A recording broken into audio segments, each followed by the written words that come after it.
Good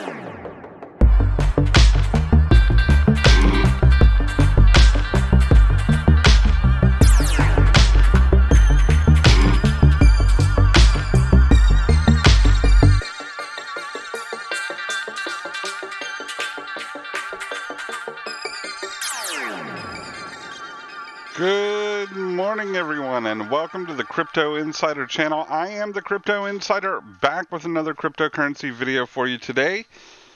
Today is April 2nd, 2020, and we've got several stories for you today, as well as discussing the bump we had overnight. I hope everyone is sheltering in place and following the authorities of your local and federal governments, whoever they may be, and doing what you can to keep yourself healthy and safe from the threat of the coronavirus. It's definitely been a weird and wild ride with this thing so far, and it looks like they're saying it may get a little worse before it gets better, so stay safe out there. I just got off a conference call with my FINTECH job in big, huge, humongous banking world, and my God, it was one of those calls that really pissed me off, just full of platitudes and telling you to walk your dog and book suggestions and a lot of glad handing and people patting each other on the back. It's like, just let me off this thing so I can do my job. But hey, in the corporate world, if they're going to pay you to sit on something like that, I guess you should just sit on it. In any case, if you're new to the channel, what you're seeing on the screen before you is the most recent donation that this channel has made to @GoodXRP. We send a little bit off to charity for each new subscriber. Right now we're running around 50, sometimes 60%. So I think we got 15 new subscribers yesterday. Maybe we're a little less than that today, 40-some%. It's not an exact science here, folks. It's just sort of eyeballs. You know, you get some people that join or subscribe, some people that unsubscribe, and the number kind of goes up and down as you continue your YouTube content creator journey. So, you know, I'm always dealing with that. Before we get into the actual thick of it, I'd also like to say I am not a registered investment advisor, certified financial planner, tax accountant, stockbroker, astronaut, race car driver. I'm just a guy on the internet that's worked in the fintech space for a long time, and hopefully sometimes I can bring some insight that some of the other folks who are making videos may not have. I mean, we all come from our various backgrounds. Mine just happens to be fintech, and I happen to be a crypto enthusiast as well. So let's get into Live Coin Watch. This is where we go first normally to see how things are progressing. Looks like Bitcoin dominance with this most recent run overnight is gaining a little bit. Up 10%. Bitcoin is in Bitcoin SV kind of in the top 10 are the big winners. Once you get outside of that, Tesla's number 11 on the market cap list is up 13.38%. And this is all, of course, since yesterday. Tesla is sitting at $1.75. XRP really flirting. I don't know if we've crossed it or not. We could go to our Cornerlies page. I think I'm going to skip it today for the name of time because we have three articles. But we're at 0.179. So I think we can safely say 18 cents here, just for layman purposes, but up 5.2% from yesterday. With the dominance as high as it is, you know, everything, especially in the top 10, really tends to follow Bitcoin. Let's take a look at Link. Link is another one up 7.5. It's another position we have here at the channel.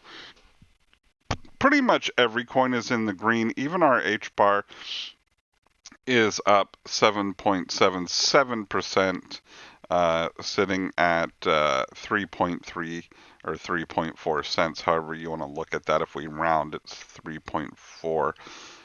And look at that last leg up on the chart here. Zoom.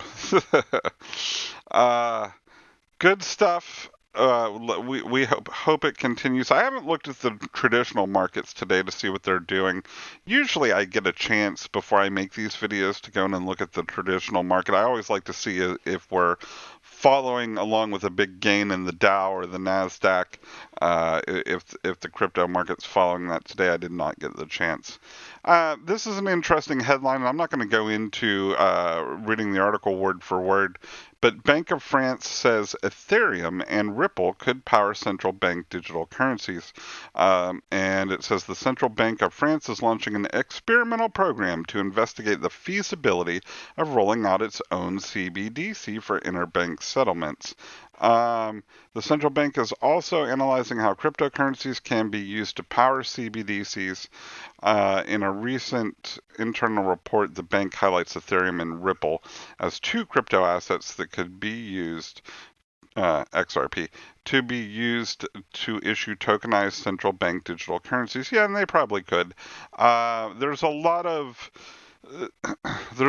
weird banking consequences involved with CBDCs, and the IMF a month or two ago put out some guidance to the different countries on things to watch out for, and they were really good ideas. The first is if the country owns the CBDC, so if France owns their own currency and China owns their own currency, there's still going to be trust issues between all these countries. And those trust issues get a lot more important when everything is digital. For instance, let's say France issues wallets to everybody and issues a CBDC to the people of France, the French. If somehow that blockchain or that network gets hacked, it's a much bigger deal for a country than it is for a third-party company like or not a third-party company, but a third-party private blockchain. So that's definitely one thing I think a lot of countries are going to grapple with. Do we really want to own this process? Because it could go sour for us, especially if we are going to issue the wallets. I don't know. And there were some other pitfalls that the IMF had listed too that were all good things that these countries are going to have to worry about and either assume that responsibility or decide they want to farm it out or outsource it to, basically what would be crypto-based banks, like instead of the brick and mortar places you see along the roadways now if you're in the US. So it's definitely something to watch. I think either network could probably do it. I'd be a little leery of Ethereum. Ethereum's a great product, and there's good tech, and there's good theory behind it. And we own a little bit of it here at the channel. But until they can assure everyone that it's, again, remember CryptoKitties came out and almost stopped Ethereum in its tracks. It slowed the network down to a crawl. And I think that's something that they're going to have to be able to prove is not going to happen again, or that they have the capacity to issue CBDCs and any traffic that would come along with it. And that's going to be the same for any network. You're talking about multiplying your throughput or capacity by an order of magnitude. So, yeah, a lot of concerns there with CBDCs. And I don't think they'll replace a lot of cryptocurrencies, at least not anytime soon. And the bad actors in the world with CBDCs, who's going to want the North Korean token? I mean, really, is there going to be a market for the Venezuelan V-coin or that's what I mean. It doesn't really replace trust. It's just sort of taking the paper aspect out of it. So we're going to go with Tanya Abrosimova, a Russian name, I believe, in FX Street. Her headline is Cryptocurrency Market Update. Coinbase and customers went on a Bitcoin buying spree amid price collapse. And this is something I was saying as the price is collapsing. At some point, somebody's going to see this as a buying opportunity. This really makes sense for Bitcoin, especially right now. Even if it's not your favorite coin, it's not our favorite coin by any stretch. But you can't ignore the reality of the halvening coming up in May. When that happens, at least Bitcoin, as opposed to some other or a lot of the other cryptos. At least we know there's a major event coming up that could increase the price of Bitcoin. And that, I think, in a market as volatile as cryptocurrency is attractive. We know it's coming. So it makes sense to buy Bitcoin at this time. And here's a quote from one of their Coinbase people. Our customers typically buy 60% more than they sell, but during the crash, this jumped to 67%, taking advantage of market troughs and representing strong demand for crypto assets even during extreme volatility. Yeah, and I think a lot of people know and realize, like I said, have been saying, as the weeks and months drag on, and things start to kind of resemble normalcy, we're going to see the market resemble normalcy and hopefully add some gains. I don't have an exact date for it, and I'm not a technical analyst. There are some roadblocks still in our way with the coronavirus. Sitting in your home for a month or 2 months, that does not kill the virus. That doesn't make it go away. There's going to be flare-ups, and there's going to be some areas that are harder hit by others. This is pretty much going to be a thing until, I mean, smallpox hasn't gone away. I'll put it that way. So if you and I, if you're an American, if you and I get on a plane and we go to some remote rainforest where there is a group of people that have never encountered other humans before, it's very dangerous for us to go up and say hi and, try to communicate with them. And the reason is not because they may spear us or shoot us with bows and arrows. The danger is actually much more to them. We have all these viruses and things on us and around us. They don't bother us because we're immune. Those tribes are not. They have not got to build up the herd immunity. So in anthropology, it's an issue that kind of comes up in that weird space of, I forget what they call them. They have a term for these tribes that have never contacted, an outside person. You'll see stories about them once in a while that are, shooting bows and arrows at planes and stuff like that, because they're probably scared and don't understand what a plane is. But anyways, and I don't see. I go off on these tangents and rants, and then I forget where I was. But what I was saying is this coronavirus is not absolutely going away, and we're still going to have worries about it until there is a vaccine or a treatment that brings the fatality rate down to a level that's almost negligible, or at least comparable with something like the flu, where you start to know people that have gotten the coronavirus, they've gotten over it. It's not a big deal anymore. It's not as scary as it is right now. And I think that will happen. So, Cointelegraph. I like how they're preferencing not April Fools. I just read a story that Craig Wright, fake Satoshi, was able to prove in court that he was Satoshi Nakamoto, and by sending Bitcoin from the Genesis block or something like that. And I knew right away it was an April Fool's story. But I think Green Eggs and Ham, I think, tweeted it. If you follow Green Eggs and Ham or Sam, I forget his name, on Twitter, you can see that story about fake Satoshi. But it was so jaw-dropping to me that I knew within seconds that it was an April Fool's thing. But it's funny to see Cointelegraph putting it out there right off the way, right off the bat, not April Fool's. Trump hits at $9 in oil after accident. Bitcoin plug.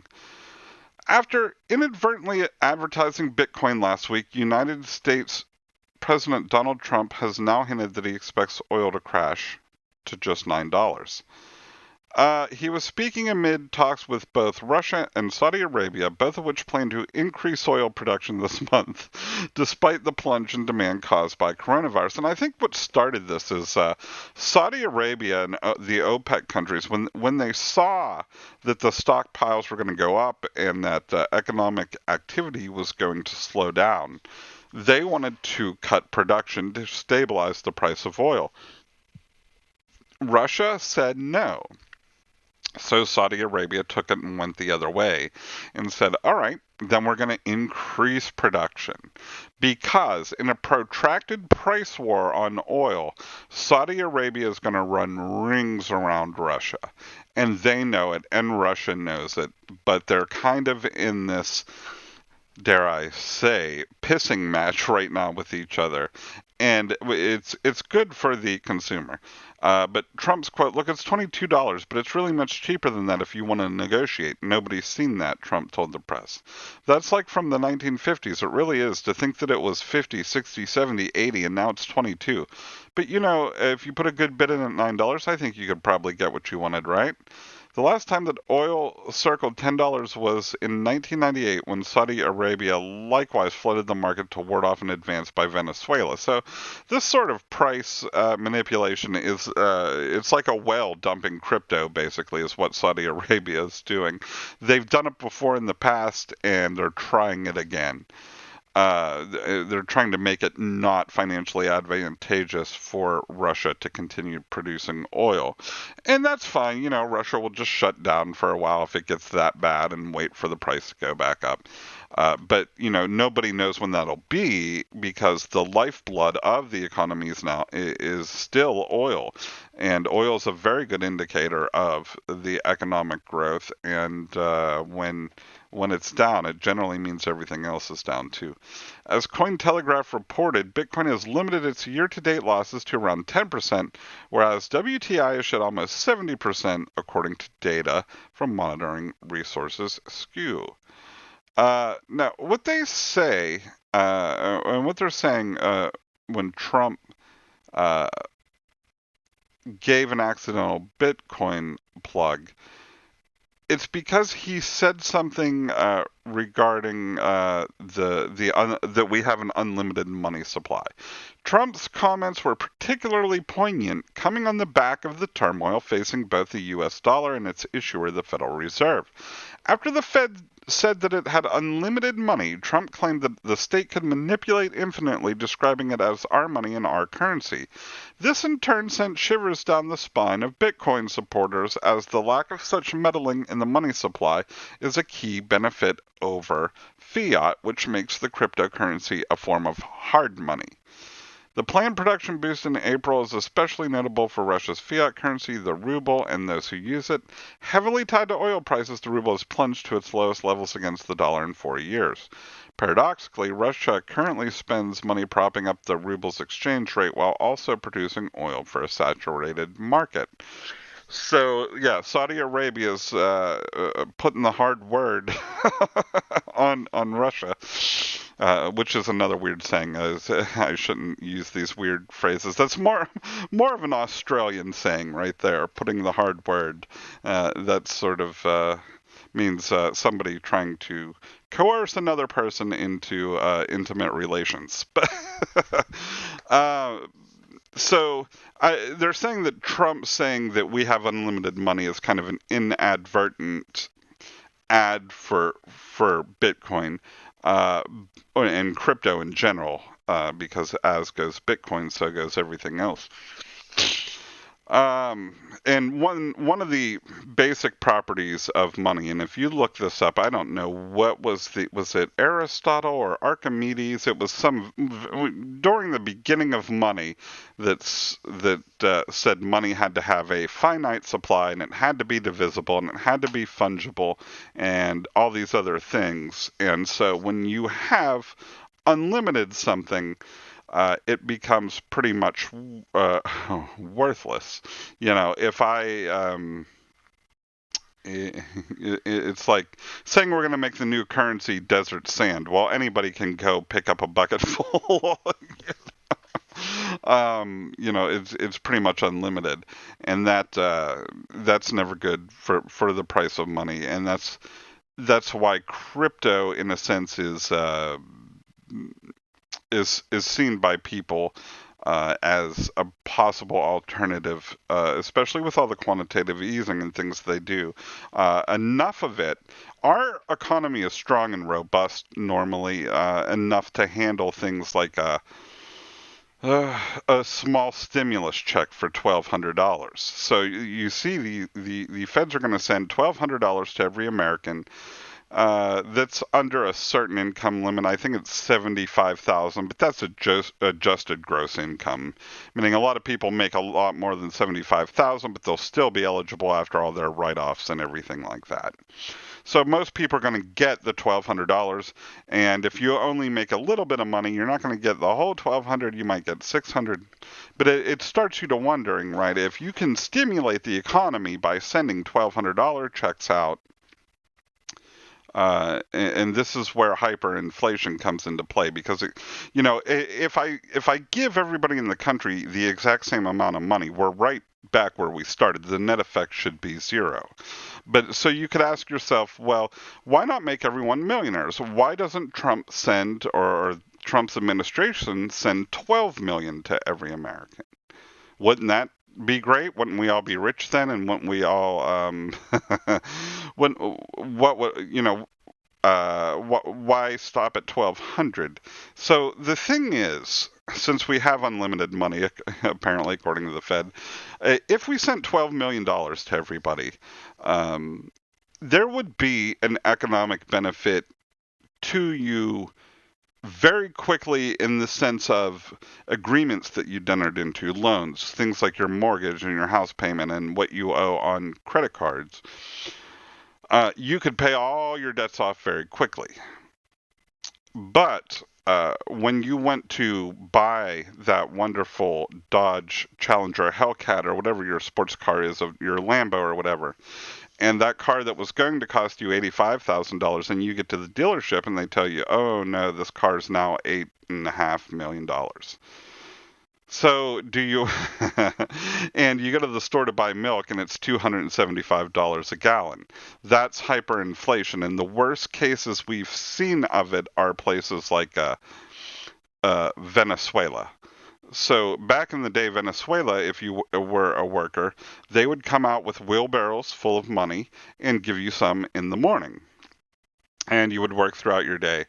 And they would come out with the second wheelbarrow full of money to give you more money, because that first batch that they gave you was now worthless. So most of the workers would just throw it in the street and grab from the second batch. That is hyperinflation, and it's something that we're trying to get away from. And so when you say things like we have unlimited money, it's scary to people that understand money, because that violates that first ancient principle of money. In any case, I'm running along today, rambling on and on. There's my music. I'm going to put up some links for you to continue your crypto insider journey, and I hope you do like and subscribe. We'll send some money out to charity for you, and we will be back tomorrow.